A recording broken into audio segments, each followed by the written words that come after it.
부산진 믿음의 가족 여러분, 여호와를 경외하는 지혜와 명철이 오늘도 우리의 삶 가운데 충만하게 넘치기를 소망합니다. 오늘 말씀은 잠언 15장 1절에서 18절입니다. 유순한 대답은 분노를 쉬게 하여도 과격한 말은 노를 격동하느니라. 지혜 있는 자의 혀는 지식을 선히 베풀고 미련한 자의 입은 미련한 것을 쏟느니라. 여호와의 눈은 어디서든지 악인과 선인을 감찰하시느니라. 온순한 혀는 곧 생명나무이지만 패역한 혀는 마음을 상하게 하느니라. 아비의 훈계를 없이 여기는 자는 미련한 자요 징계를 받는 자는 슬기를 얻을 자니라. 의인의 집에는 많은 보물이 있어도 악인의 소득은 고통이 되느니라. 지혜로운 자의 입술은 지식을 전파하여도 미련한 자의 마음은 정함이 없느니라. 악인의 제사는 여호와께서 미워하셔도 정직한 자의 기도는 그가 기뻐하시느니라. 악인의 길은 여호와께서 미워하셔도 공의를 따라가는 자는 그가 사랑하시느니라. 도를 배반하는 자는 엄한 징계를 받을 것이요 견책을 싫어하는 자는 죽을 것이니라. 스올과 아바돈도 여호와의 앞에 드러나거든 하물며 사람의 마음이리요. 거만한 자는 견책받기를 좋아하지 아니하며 지혜 있는 자에게로 가지도 아니하느니라. 마음의 즐거움은 얼굴을 빛나게 하여도 마음의 근심은 심령을 상하게 하느니라. 명철한 자의 마음은 지식을 요구하고 미련한 자의 입은 미련한 것을 즐기느니라. 고난받는 자는 그날이 다 험악하나 마음이 즐거운 자는 항상 잔치하느니라. 가산이 적어도 여호와를 경외하는 것이 크게 부하고 번뇌하는 것보다 나으니라. 채소를 먹으며 서로 사랑하는 것이 살찐 소를 먹으며 서로 미워하는 것보다 나으니라. 분을 쉽게 내는 자는 다툼을 일으켜도 노하기를 더디하는 자는 시비를 그치게 하느니라. 아멘. 오늘 우리가 읽은 이 말씀에서는 먼저 우리의 말, 우리의 혀에 대해서 말씀하고 있습니다. 4절의 말씀입니다. 온순한 혀는 곧 생명나무이지만 패역한 혀는 마음을 상하게 하느니라. 이 4절의 말씀을 조금 더 원어 성경에 가깝게 번역을 해보면 치료하는 혀는 생명나무이지만 구부러진 혀는 영혼을 산산조각 냅니다. 여기서 온유한 혀라고 하는 것은 원어 성경에서는 치료하는 혀라고 이야기를 합니다. 그리고 패역한 혀라고 하는 것은 구부러진 혀를 말하는 것이고 마음을 상하게 한다라고 하는 말은 원어 성경에서는 영혼을 산산조각 낸다. 그 사람의 영혼을 파멸시킨다 라고 하는 의미입니다. 똑같은 혀를 가지고서도 어떤 사람의 혀는 사람을 치료하는 데 사용되고 또 어떤 사람의 혀는 사람의 영혼을 산산조각 내는 데 사용된다는 것입니다. 예전에 섬기던 교회에서 한 집사님의 가정이 있었는데 정말 남부러울 것이 없는 가정이었습니다. 남편도 좋은 직장을 다니시고 경제적으로도 상당히 여유가 있었고 자녀도 좋은 대학에 진학을 했습니다. 겉으로 볼 때는 정말 아무것도 부러울 것이 없는 그러한 유복한 가정이었습니다. 그런데 나중에 알고 보니 이 가정에는 남들이 알지 못하는 깊은 근심이 있었는데 좋은 대학에 다니는 아들이 어느 날부터 그 가족들을 폭행하기 시작했던 것입니다. 어느 날 그 자녀에게 병이 찾아오고 그리고 그 자녀가 가족들을 폭행하는 자녀로 변해가고 있었던 것입니다.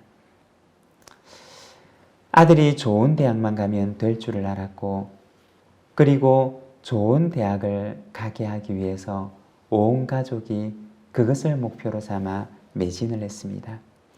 아마 좋은 의도로 아들을 푸시하고 그리고 좋은 대학을 가도록 아들을 채근했을 것입니다. 그런데 좋은 대학을 위해서 그 아들을 채근했던 가족들의 말이, 어머니가 자기를 채근하고 나무라고 푸시했던 그 말들이 어느 날 이 아이가 수용할 수 있는 수준을 넘어섰던 것입니다. 그리고 언젠가부터 이 아이에게 갑작스레 정신병적인 증상이 나타나기 시작했는데, 이것이 그 가족들과 어머니에 대한 폭행으로 나타났던 것입니다. 물론 좋은 의도로 시작했던 것이지만, 그러나 이 말을 받아들일 수가 없었던 그 아들의 연약함이 결국에는 이 아이의 병적인 증상으로 나타났던 것입니다. 그리고 그 어머니에 대한 원망으로 가득 찬 그러한 삶을 살아가는 그 아들의 이야기를 들은 적이 있습니다. 한마디의 말이 병든 사람을 치료하기도 하지만, 또 반대로 한마디의 말이 한 사람의 영혼을 산산조각 내기도 한다는 것입니다. 언젠가 라벨 효과라고 하는 글을 본 적이 있습니다. 우리가 누군가를 향해서 하는 말들은 그 사람에게 라벨을 붙이는 것과 같은 효과를 나타낸다는 것입니다. 누군가에게 말로 긍정적인 라벨을 붙여주고 칭찬의 라벨을 붙여주게 되면 그 사람은 자신의 인생을 살아가는데 자신감을 가지고 그리고 긍정적인 인생을 살아갑니다. 그렇지만 늘 핀찬의 라벨을 붙여주고 늘 그 사람에 대해서 부정적인 말의 라벨을 붙여주게 되면 그 사람은 자신의 인생을 살아가는데 부정적이고 자신감이 없으며 늘 비관적인 인생을 살아가게 된다는 것입니다. 여러분, 오늘 우리가 누군가에게 하는 그 말들은 누군가에게 어떤 라벨을 붙여주는 효과를 가지게 됩니다. 오늘 우리가 누군가에게 하는 그 말은 어떤 사람을 치료하는 말이 될 수도 있고, 또 반면에 어떤 사람의 영혼을 산산조각 내며 파멸시키는 말이 될 수도 있다는 것입니다. 오늘 우리의 말은 어떠한 말입니까?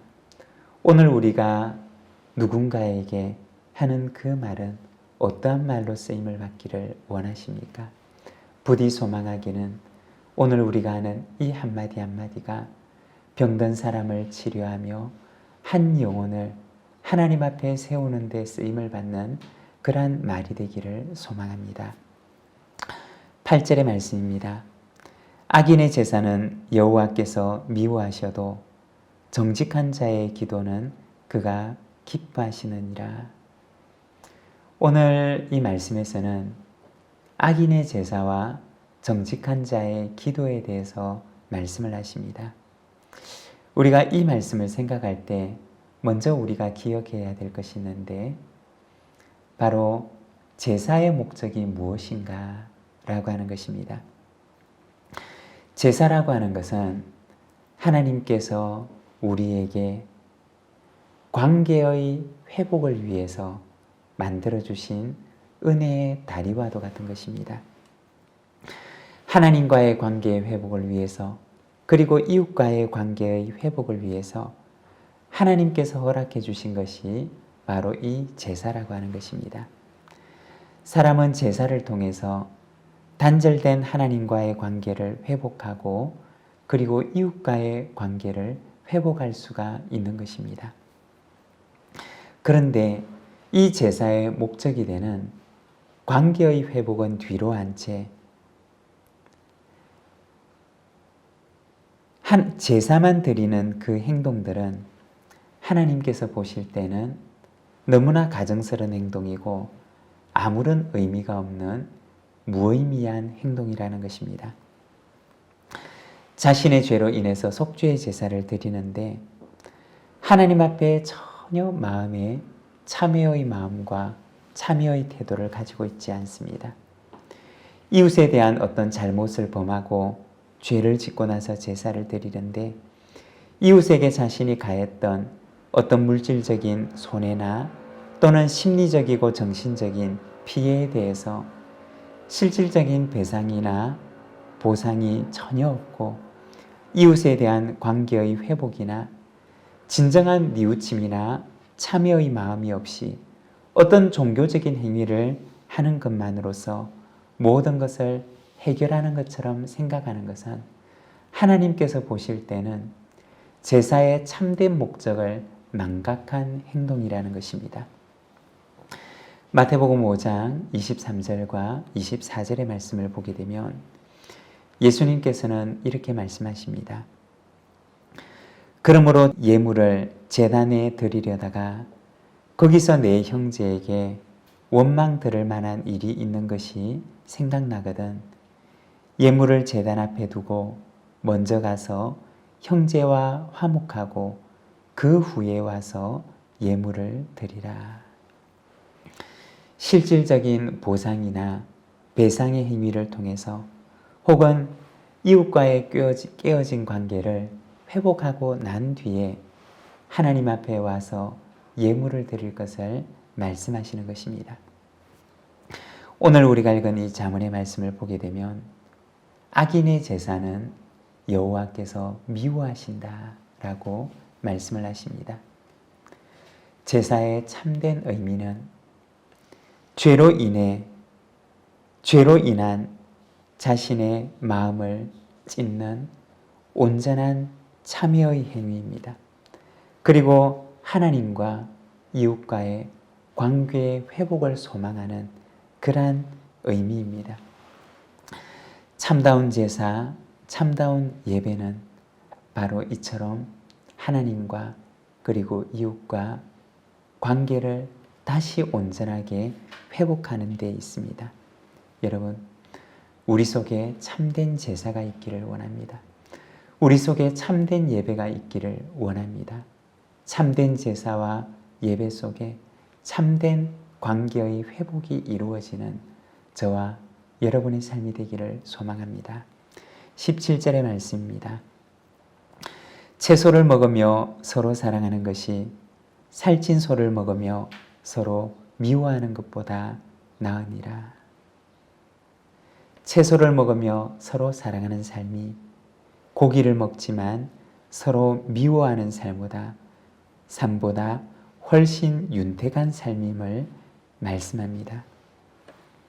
여러분, 우리의 가정에 비록 채소를 먹지만 서로 그 속에 사랑이 있다면 우리의 가정은 천국과 같은 곳이 될 것입니다.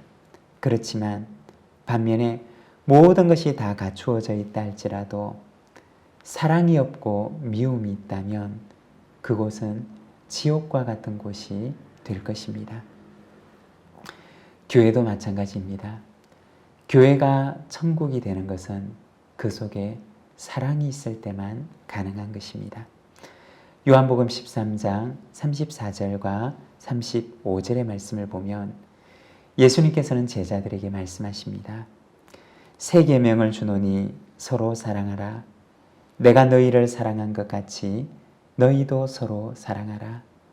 너희가 서로 사랑하면 이로써 모든 사람이 너희가 내 제자인 줄 알리라.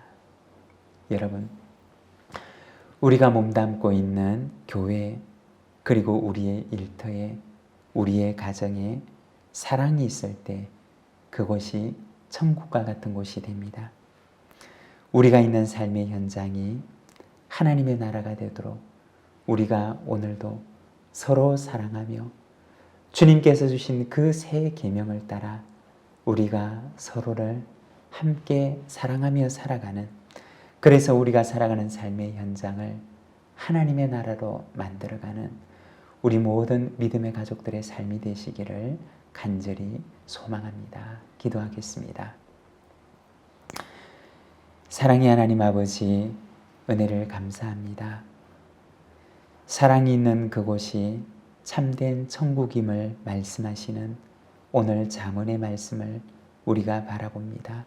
하나님 아버지, 오늘 우리가 몸담고 살아가는 우리의 가정에, 그리고 우리의 일터에, 우리가 살아가는 우리의 삶의 현장에 참으로 사랑을 통하여서 하나님의 나라를 이루어가는 삶이 되도록 주님 인도하여 주시기를 원합니다. 아버지 하나님, 오늘 우리가 입술로 내뱉는 우리의 말이 병든 사람이라 할지라도 그를 치료하는 데 쓰임을 받는 말이 되기를 원합니다. 우리의 입술에, 우리의 혀에 참으로 하늘의 지혜를 허락해 주셔서 어떻게 사람의 마음을 말로 위로하며 그 병든 사람의 영혼을 치료할 수 있는지 알게 하시고 참으로 하나님 앞에 귀하게 쓰임받는 우리들의 입술이 되도록 주님 인도하여 주시기를 원합니다. 이 하루를 주님 앞에 의탁합니다. 하나님 앞에 살아가는 하루가 되기를 원합니다. 참으로 온전한 회복의 관계가 있는 저희들의 모든 삶과 관계가 되기를 원합니다. 주님이요, 오늘도 주님 앞에 온전한 제사, 온전한 예배가 있는 삶이 되도록 인도하여 주시고 오늘도 주님 앞에서 살아가는 저희들의 삶이 주님 앞에 예배가 되는 삶이 되도록 주님 인도하여 주시옵소서. 우리 구주 예수 그리스도의 이름으로 기도드립니다. 아멘.